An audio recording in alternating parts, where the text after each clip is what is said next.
अस्सलाम वालेकुम नाज़रीन, इनसाइडर न्यूज़ के साथ मैं हूं आतिफ भट्ट। नाज़रीन, आज हमारे साथ मौजूद हैं सीनियर जर्नलिस्ट हैं अब्दुल कादिर साहब। उनसे आज हम बात करेंगे पाकिस्तान तहरीक इंसाफ के 9 मई से पहले के जो लीडरान हैं वो भी एक बार एक्टिव हुए हैं, और इस वक्त जो पार्टी के अंदर पीटीआई के अंदर जो अंदरूनी इख्तलाफात हैं वो किस हद तक हैं और किस हद तक जो पार्टी की जो काज होती है उसको मुतासर कर रहे हैं। अस्सलाम वालेकुम अब्दुल कादिर साहब। जी वालेकुम भट्ट साहब, क्या हाल चाल। शुक्र अल्लाह का। अच्छा कादर भाई, सबसे पहला मेरा सवाल आपसे ये है कि पीटीआई के अंदर आए रोज ये अंदरूनी जो इख्तलाफात हैं, ग्रुपिंग है, ये क्यों वाजे इस तरह नजर आती है?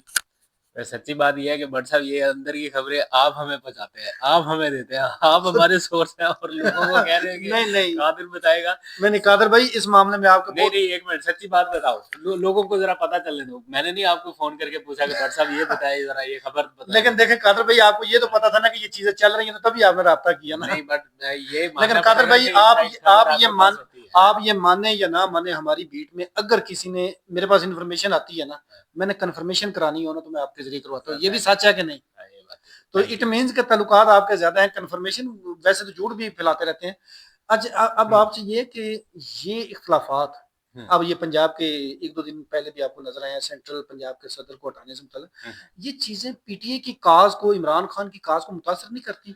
क्या बिल्कुल मुतासिर करती हैं। देखो, हम मार्जिन दे देते हैं समटाइम्स के पार्टी मुश्किलात का शिकार है, लीडर जेल में है, बाहर के हालात कैसे हैं, इसलिए ये सारी चीज़ें होती रहती हैं। ये काफ़ी अरसे से मार्जिन जो है वो लोग देते हैं लीडरशिप को। लेकिन अब मेरा ख्याल है कि लीडरशिप को थोड़ा अंदाज़ा करना चाहिए कि ये कोई छोटी पार्टी नहीं है। बिल्कुल। ये इतनी बड़ी, इस मुल्क की सबसे बड़ी पॉलिटिकल पार्टी है और उसको किस तरह से चलाया जा रहा है, समटाइम्स बंदा हैरान हो जाता है कि यार, आप इतनी कोऑर्डिनेशन नहीं कर पा रहे हो कि एक लिस्ट जानी है अडयाला जेल या 2 लिस्टें जानी है साइमल्टेनियसली, एक ही टाइम पे आप 2-2 लिस्टें दे रहे हैं।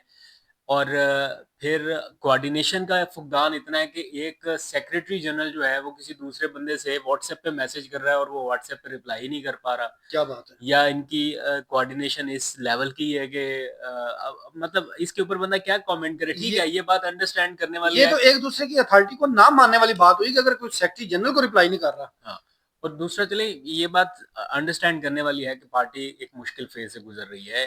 लीडरलेस पार्टी चल रही है, हर बंदा ही अपने तौर पे लीडर बना हुआ है कि जनाब मेरी सैक्रिफाइसेस है, मैं कर रहा हूँ सारा कुछ, मैं कर रहा हूँ।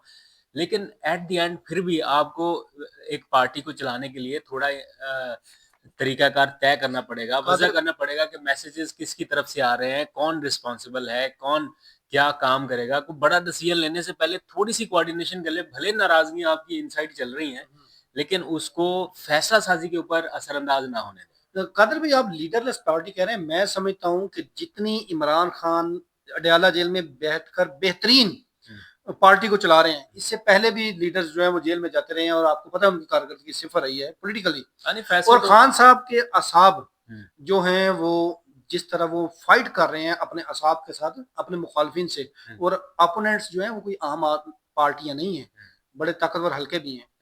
तो ये इमरान खान के असाब को कमजोर करने के मुतरादिफ नहीं होगा कि अगर पार्टी के अंदर इस तरह की इख्तलाफात उनके सामने लेके जाते हैं? नहीं, आपकी बात ठीक है कि इमरान खान ने पार्टी के बहुत सारे फैसलों को अंदर से बैठ के, जिस तरह से रिसेंट एग्जांपल सुहेल अफरीदी वाला मामला है, तो अंदर से बैठ के उन्होंने पूरा स्ट्रक्चर ही पार्टी का बदल के रख दिया खैबर पख्तूनख्वा में। बिल्कुल। और ना सिर्फ खैबर पख्तूनख्वा में बल्कि ओवरऑल मुल्की पॉलिटिक्स के डायनामिक्स उन्होंने बदल दिए अपने एक फैसले से। इसमें तो कोई शक नहीं है कि इमरान खान चला रहे हैं पार्टी। मैं बाहर की बात कर रहा हूँ कि बाहर फैसला साजी उस तरह से नहीं है ना कि लीडरलेस के बाहर, अगर इमरान खान होते, बाहर होते, ये इस तरह का जो मामला है ना, ये कभी भी ना वो होता। तो किसी ने छू भी नहीं करनी थी। नहीं, वो डिसिप्लिन को इतना एनफोर्स करा देते कि कोई बंदा डिसिप्लिन की वायलेशन के बारे में नहीं सोचता, और अगर करता तो वो पार्टी में फिर रहता नहीं। बिल्कुल इसी तरह ही। यहाँ तो लोगों को जितने चांसेस मिले हैं, जितने बारहा चांसेस मिले हैं, बहरहाल ये अभी थोड़ा-सा और पार्टी स्ट्रगल करेगी, एक मुश्किल फेज़ से गुज़र रही है, आहिस्ता-आहिस्ता शायद थोड़ा और बेहतर हो। इसके ऊपर कभी तनकीद बनती है, कभी नहीं बनती है, हम कर देते हैं तनकीद, लेकिन इनसाइड क्या चल रहा है हमें नहीं पता। हर बंदा जो है वो बेहतर से बेहतर करने की कोशिश करता है, लेकिन लेग पुलिंग खैर पार्टी में ज़्यादा हो गई है। लेकिन इन सब के बावजूद हुँ। इमरान खान की पार्टी को तोड़ने में कोई कामयाब नहीं हो सका। ये तो उसकी ये रीज़न आप। ये है ना कि अंदर अंदर ज़्यादा लड़ते हैं, बाहर सारे इकट्ठे हैं। हम्म, बाहर के लिए सारे इकट्ठे हैं कि नहीं, लेकिन अंदर-अंदर फिर एक-दूसरे से लड़ते रहते नहीं, हैं। मैं तो समझता हूँ कि ये खान साहब के असाब खान साहब की पॉपुलैरिटी और खान साहब की वो बेहतरीन हिकमत अमली है कि इतना कुछ होने के बावजूद कोई फॉरवर्ड ब्लॉक अभी तक पाकिस्तान में बनकर सामने नहीं आया और ना ही लोग इस तरह यानी कि मुंतखब होने के बाद उस तरह छोड़ के गए हैं पीटीआई की टिकट से। हाँ, तो ये रियलाइजेशन पीटीआई को भी अब जाके हो रही है, जब ये रिसेंट 2 इंतखाबात हुए हैं, सुहेल आफरीदी वाला और अभी जो नए सेनेटर बने खुर्रम ज़ेशान। अदरवाइज़ तो इनको लगता था कि फॉरवर्ड ब्लॉक बना हुआ है, 20 बंदे इधर-उधर हो गए हैं, सेनेट का इलेक्शन नहीं कराया था। बिल्कुल मुझे याद इसी डर से तो कराया था, 2 नशिस्तें दे नहीं दी इधर-उधर। इधर उधर दे दी। इस वजह से तो दी कि कहीं हमारे अपने बंदे जो इधर, तो वो बहुत डिफेंसिव पॉलिसी पे चले गए। अब खुल के ये सिचुएशन देखें, जो वज़ीर आला का इंतखाब है ना, चलें वो तो ओपन वोटिंग के साथ हो गया। जो खुर्रम ज़िशान का इलेक्शन है, वो तो खुफिया वोटिंग के थ्रू इसी हुआ तरह है। ही है। और अगर आपकी पूरी पार्टी खुफिया वोटिंग में भी इंटैक्ट है, उसका एक बंदा इधर-उधर नहीं नहीं हुआ, टूटी। तो फिर तो अभी तो मैं नजम सेठी का बयान सुन रहा था, वो भी ये उनके लिए भी एक सरप्राइजिंग था। वो कह रहे थे कि अब ये इस पार्टी को तोड़ना या इसको इनके बंदे तोड़ना मुश्किल है। मैं अगर अब नहीं हो पाएगा कादर क्योंकि भाई सारे इकट्ठे हो गए। मैं जितना समझा हूं ना खान साहब हैं 100% बहादुर हुँ, और बेहतरीन मुकाबला कर रहे हैं। अगर इनकी लीडरशिप हुँ, 50% भी बहादुर होती हाँ, यानी कि उनके ज़हन में ये डर ना होता जो हुँ, इमरान खान के ज़हन में तो कोई डर नहीं है, हुँ, तो मुमकिन है कि आज हालात कुछ और होते। खान साहब 2 साल पहले ही हुँ। कि यानी कि शायद अडाला जेल से बाहर होते। बात आपकी ठीक है, लेकिन अभी इमरान खान साहब रिप्लेस कर रहे हैं अपनी लीडरशिप को तगड़े लोगों के साथ। ये जो बाहर बैठे हुए लोग हैं ना, इनकी जगह पे अब आप देख रहे हैं अब अली अमीन गंडापुर के, उनकी जगह पे जो आया वो उससे ज़्यादा बिल्कुल उनका तगड़ा तगड़ा निकला। आदमी निकला। आपने शिबली फराज की जगह पे खुर्रम ज़ेशान आ गए। मतलब जो बंदा जा रहा है उसकी जगह एक नया मुज़ाहमतकार सामने आ रहा है। बल्कि उससे बड़ा मुज़ाहमतकार। उमर अयूब साहब जो है वो नाअहल हुए, तो उनकी जगह पे जो ऑपोजिशन लीडर महमूद अचकज़ई, वो एक अलग ही मुज़ाहमत की वो तारीख रखते हैं। और या उनका एक आपको मजे की बात बता देते हैं खबर कि अचकज़ई साहब को अपोजिशन लीडर नहीं बनाना चाह रहे, ना ही बनाया जा रहा है। उनकी जो माजी की स्पीचेज़ है उनमें आई नो वो आर्टिकल आर्टिकल आर्टिकल 62-63 लगा आर्टिकल निकाल रहे हैं। 63 का जी लगा करके जो फौज अफवाज के खिलाफ या अदलिया के खिलाफ जो स्पीचेज़ करे हैं।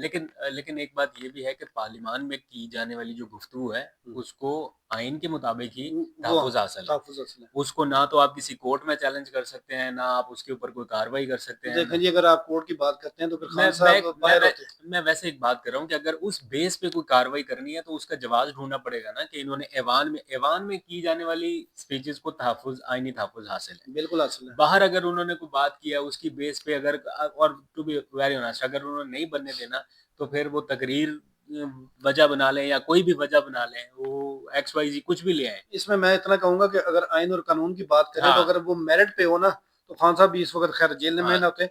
अब हम आ जाते हैं कि ये जो खान साहब के केसेज़ या तोशाखाना 2 केस, ये महीना डेढ़ पहले आ रहा था कि कल फैसला सुना दिया जाएगा और 10 साल की सज़ा, 14 साल की सज़ा। अब ये एक-एक महीना बगैर कार्रवाई के आगे ले जाया जा रहा है। कोई ब्रेक थ्रू हो रहा है, कोई खान साहब को ऑफ़र हो रही है? हमने तो जो सुना है, आपके पास क्या इन्फॉर्मेशन है कि खान साहब को कोई बनीगाला शिफ्ट करने की भी ऑफ़र हुई है? इस इन सब में है क्या इसके पीछे आपकी नज़र में तोशाखाना केस को डिले क्यों किया जा रहा है? देखिए सुनने में तो हमें भी हवाओं फिजाओं में ये बातें सुनने को मिल रही हैं, लेकिन ऑन द अदर हैंड एक और चीज़ भी है कि ये इनका जो केसेस एक एक महीना पेंडिंग जा रहे हैं, तारीखें डाल रहे हैं, जेल ट्रायल की बजाय वो हो रहा है वीडियो लिंक के जरिए, वो सारी चीज़ें हो रही हैं। अ, वो एक कंप्लीट आइसोलेशन की तरफ भी ले जा सकते हैं मामला, ठीक है। और अगर कोई ब्रेकिंग पॉइंट नहीं आ पाया अभी तक या नहीं आ रहा, तो वो उस तरफ जाने के लिए कि ब्रेकिंग पॉइंट की तरफ ले जाया जा सके, या चूँकि मुझे अब लगता है जो ओवरऑल मैं एनवायरनमेंट देख रहा हूँ ना, किसी एक बंदे की बात को नहीं, ओवरऑल एनवायरनमेंट देख के मुझे ऐसा लगता है कि अब फरीकैन चाहते हैं कि कहीं मामला रुके।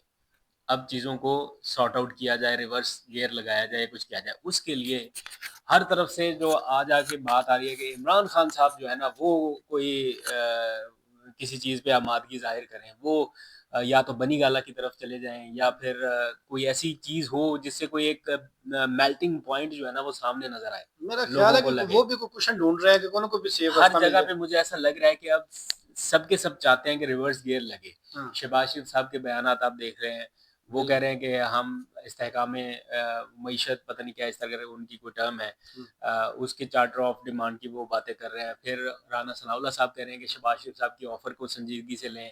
उनके बाकी वुज़रा भी ये कह रहे हैं कि तहरीरी तौर पे अगर हमें लिख के दे दें तो हम बनी गला भेजने के लिए तैयार हैं, तो हमारी इस ऑफर को संजीदा लिया जाए। तो ये एकदम से जो चीज़ें आ रही हैं ये इंडिकेट कर रही हैं कि अंदर खाते एक पूरी सोच पाई जा रही है, या डिज़ाइन एक हो रहा है कि ये कोई तहरीरी दरख्वास्त दें, उसे कैबिनेट में ले जाया जाए, कैबिनेट अप्रूव कर दे, फिर वो सुप्रीटेंडेंट दयाला जेल के पास आ जाए। मैं इसमें जितना समझा हूं ना, वो जो होता है ना मुसीबत में या जेल में होता है, बेसिकली तो वो ये ऑफर करने की कोशिश कर रहा होता है कि ਤੁਹਾਡੀ ਮਿਹਰਬਾਨੀ ਮੈਨੂੰ ਬਾਹਰ ਕੱਢ ਦਿਓ, ਜਿਵੇਂ ਤੁਸੀਂ ਕਹਿੰਦੇ हो। लेकिन ये उल्टा हुकूमत जेल में बैठे हुए शख्स को कह रही है कि भाई आप हमें कुछ कर दो।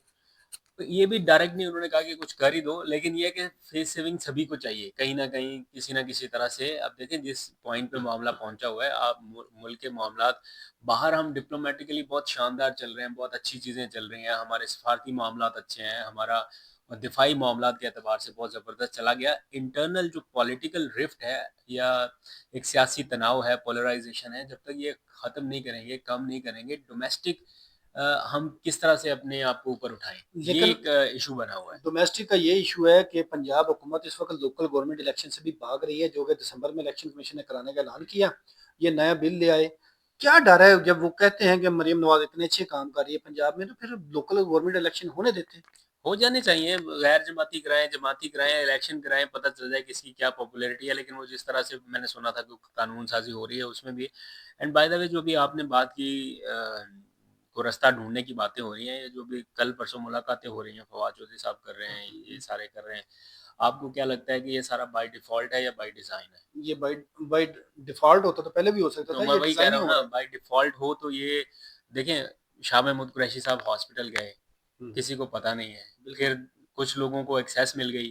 ये वही लोग हैं जो कुछ अरसा पहले अडयाला जेल भी पहुंचे थे इमरान खान को छोड़ के शाह महमूद कुरैशी से मिलने के लिए, उस टाइम भी उन्हें मैसेजेस कन्वे किए जा रहे थे। अभी 2 साल के बाद फिर शाह महमूद कुरैशी के पास पहुंचे।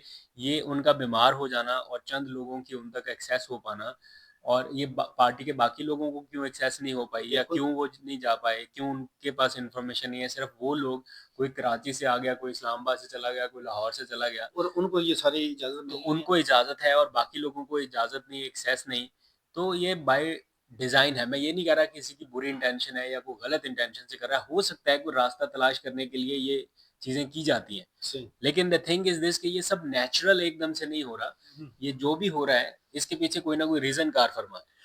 अब ये जो मैं तो कहूंगा कि पुराने बाबे इनको कहूंगा, ये पीटीआई के बाबे हैं जो 9 मई के बाद छोड़ के चले गए, जैसे भी गए, और अब ये दोबारा एक्टिव हो रहे हैं और ऐसा शो कर रहे हैं कि जैसे हम इनको रिलीज करा सकते हैं। ये बाकी जितनी मरकजी क़यादत है इनकी पीटीआई की, ये सारी फ्लॉप हो गई है, तो देखिए हम देखें एक एक नैरेटिव होता है ना, लोगों के ज़हनों में एक चीज़ डालनी होती है कि जनाब हम एफर्ट कर रहे हैं या हम कुछ कर रहे हैं। बैक एंड पे जो चीज़ें होती है वो यही होती है कि यार लेट्स स्टॉप इट। अभी कुछ ना कुछ जो है ना सीज फायर हो, या कोई अगर कोई एफर्ट कर रहा है सच्चे दिल से कर रहा है, हमें नहीं किसी की नीयत में डाउट करना चाहिए। अगर कुछ वाकई में ये चाहता है कि जनाब चीज़ें सॉर्ट आउट हों, मैं जैसे फवाद चौधरी साहब हैं, अब वो अक्सर इस तरह की बातें करते हैं, इमरान खान की फेवर में भी करते हैं, पीटीआई को भी समझाते हैं, बहुत कभी तनकीद भी करते हैं, बहुत सारी चीज़ें हो जाती हैं। लेकिन अगर वो वाकई में ये चाहते हैं कि यार इमरान खान रिलीज हो, चीज़ें सॉर्ट आउट हों, और उसके लिए उन्हें ये सब करना पड़ रहा है, लेट्स सपोज, तो हम किसी की नीयत पे शक नहीं कर रहे। लेकिन हाँ ये ज़रूर है कि लोगों को बताया ऐसा जाएगा कि ये बाय डिफ़ॉल्ट है, बट इन एक्चुअल फवाद साहब खुद भी चाहें कि मैं अकेला ही जाके शाह महमूद कुरैशी से मिला हूँ बगैर किसी और इन्वॉल्वमेंट तो के, वो मुमकिन तो वो नहीं। मुमकिन नहीं है, इन हालात में तो मुमकिन नहीं है। तो ये जो पुरानी क़यादत है 9 मई से पहले वाली, हम्म। क्या वाकई वो खान साहब को रिहा करवाने में कामयाब हो जाएगी, अगर बाय डिफॉल्ट है या बाय डिजाइन है? नहीं अगर क्योंकि तो बेसिक चीज है कि क्या खान साहब उनकी बात मान लेंगे, और क्योंकि इन्होंने खान साहब ने इनको पार्टी से निकाला हुआ है, सबसे पहले तो उनकी मुलाकात, खान साहब उनसे मुलाकात के लिए मानेंगे। आपकी क्या सोच है, आप क्या समझते हैं, और खान साहब इनकी बात मान लेंगे? देखिए अगर तो कोई ऐसा फॉर्मूला इनकी तरफ से देखें, अभी पीटीआई एस्टैब्लिशमेंट में बातचीत में डेडलॉक है, बिल्कुल है। ठीक है।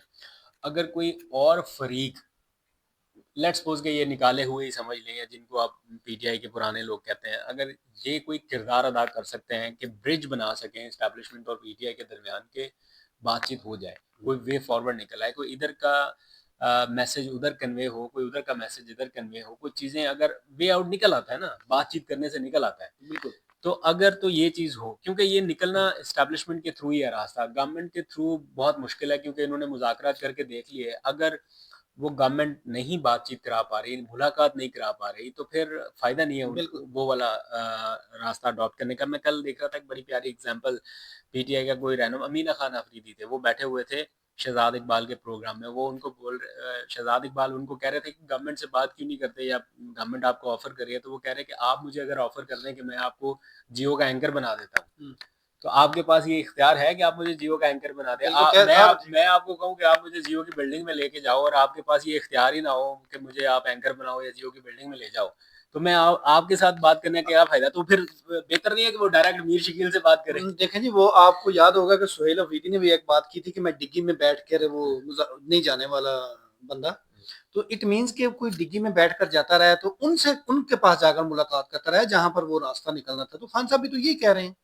देखो, खान साहब ने तो बड़ा क्लियरली कहा है कि बातचीत उनसे करनी है जिनके पास इख्तियार है। अगर बिल्कुल। तो गवर्नमेंट के पास इख्तियार है या था, वो उन्होंने एक अटेम्प्ट करके देख लिए, वो मुज़ाकरात हुए। आपको भी पता है और मुझे भी पता है, आवाम को भी चले, पता है। लेट्स सपोज कि गवर्नमेंट क्लेम करती है कि वो ये सारा सॉर्ट आउट कर सकती है, तो जब बातचीत हो रही थी, सारा कुछ हो रहा था, तो आप एक मुलाकात ही नहीं करा पा रहे थे, तो फिर बाकी रिहाई वाला मामला तो फिर बहुत दूर की बात है ना। बिल्कुल। तो अगर इमरान खान ने वो मुज़ाकरात कॉल ऑफ कर दिए थे, तो वो इसी रीज़न से किए थे कि जब उन्हें ये श्योर हो गया कि यार इनके पास ये पावर नहीं है। रिसेंटली वज़ीर आज़म से सुहेल अफरीदी साहब ने कहा कि मेरी मुलाकात कराएं। उन्होंने कहा जी मैं आपको बताता बहुत हूँ सारी कि एग्ज़ाम्पल्स हैं, बहुत सारी तो एग्ज़ाम्पल्स जो हैं। मुलाकात नहीं करा सकता वो रिहा या तो इसीलिए फिर अगर ये पुराने लोग कोई वे फॉरवर्ड निकाल रहे हैं, ब्रिज बना सकते हैं पीटीआई की लोगों के साथ, इमरान खान के साथ और एस्टेब्लिशमेंट के साथ, और उस राब्तों के नतीजे में कोई चार्टर ऐसा बन जाता है, कोई रूल्स ऐसे बन जाते हैं, रिहाई के लिए कोई मामला आगे बढ़ जाते हैं, तो मेरा ख्याल है फेस सेविंग सब फरीकैन के लिए हो सकती है। तो अगर ये एफर्ट कर रहे हैं, जो कि पीटीआई इटसेल्फ अभी नहीं कर पा रही अपने एक सॉलिड स्टैंड की वजह से। पीटीआई तो इस टाइम मुजाहमत की तरफ जाने के बारे में बात कर रही है ना, कि हमने जनाब निकलना है, मुजाहमत करनी है, ये वो एक मुश्किल लंबा रास्ता है। लेकिन अगर इन बिटवीन कोई और रास्ता ऐसा निकल आता है, मीडिएशन ऐसी हो जाती है, तो व्हाई नॉट, उनको चांस देना चाहिए। लोग कर रहे हैं, अपनी एफर्ट करें। अभी नवंबर का महीना चल रहा है, आपने इसकी बात की है, एफर्ट की भी, जदोजहद की भी। सुहेल अफरीदी हम्म। अली अमीन गंडापुर से कितने मुख्तलिफ साबित होंगे, क्योंकि 26 नवंबर का जो गुज़श्ता साल जो हुआ था वाकया, मुमकिन है, ये कहा जा रहा है कि शायद इमरान खान 26 नवंबर की दोबारा कॉल दे दें। या देखो, जब अली अमीन गंडापुर आए थे ना, वो भी बड़े मुज़ाहमतकार थे। ठीक है, उन्होंने 2 बार मुज़ाहमत की, उन्होंने वो इमरान खान के लॉयल आदमी थे, अभी भी हैं। हाँ, साबित किया उन्होंने। मैं तो जितना उनको जानता हूँ, मुझे तो नहीं लगता कि कोई वो गद्दारी वाला है या कोई बेवफ़ाई वाला है, या जिस तरह लोग क्लेम करते हैं, ऐसा कुछ नहीं। लेकिन जब आप एक सिस्टम में आ जाते हैं, सुहेल अफरीदी साहब अभी वज़ीर आला बने हैं, इससे पहले वो वज़ीर आला नहीं थे, तो उनकी सोच और मुज़ाहमत का तरीक़ाकार एक बिल्कुल अलग डिफरेंट था था, डिफरेंट था। अभी वो एक सिस्टम के तहत काम कर रहे हैं, अब और वो एक वज़ीर सूबे आला के जिम्मेदार भी। सूबे के ज़िम्मेदार हैं, उनको और हिसाब से चलना पड़ेगा। तो अगर आप कहेंगे कितनी बड़े मुज़ाहमतकार हो सकते हैं अली अमीन गंडापुर की निस्बत, थोड़ा बहुत सोच में डिफ़रेंस हो सकता है, लेकिन अली अमीन गंडापुर ने भी अपनी एफ़र्ट करके देखी। लेकिन जब अ, आप चलते हैं और आगे सिस्टम की रुकावटें सामने आपके आती हैं, और आपको उनको भी क्रॉस करना है, और साथ-साथ सिस्टम में रहना भी है, चलाना भी है निज़ाम, बिल्कुल। तो फिर बहुत सारी चीज़ें होती हैं। 26 नवंबर कुछ देख रहे हैं कि खान नहीं, साहब को। मुझे मुश्किल लगता है। नहीं, कुछ जलसा-शलसा शायद हो जाएगा। एक इंटरनल मीटिंग में बैठे हुए थे, वो ये कह रहे थे कि शायद हम कुछ जलसा करेंगे। लेकिन मुझे ऐसा लगता नहीं है कि 26 नवंबर को कोई लॉन्ग मार्च की कॉल आ रही है या कुछ, और लग रहा है उससे पहले कुछ चीज़ें बेहतरी की तरफ जाने लग जाएँ।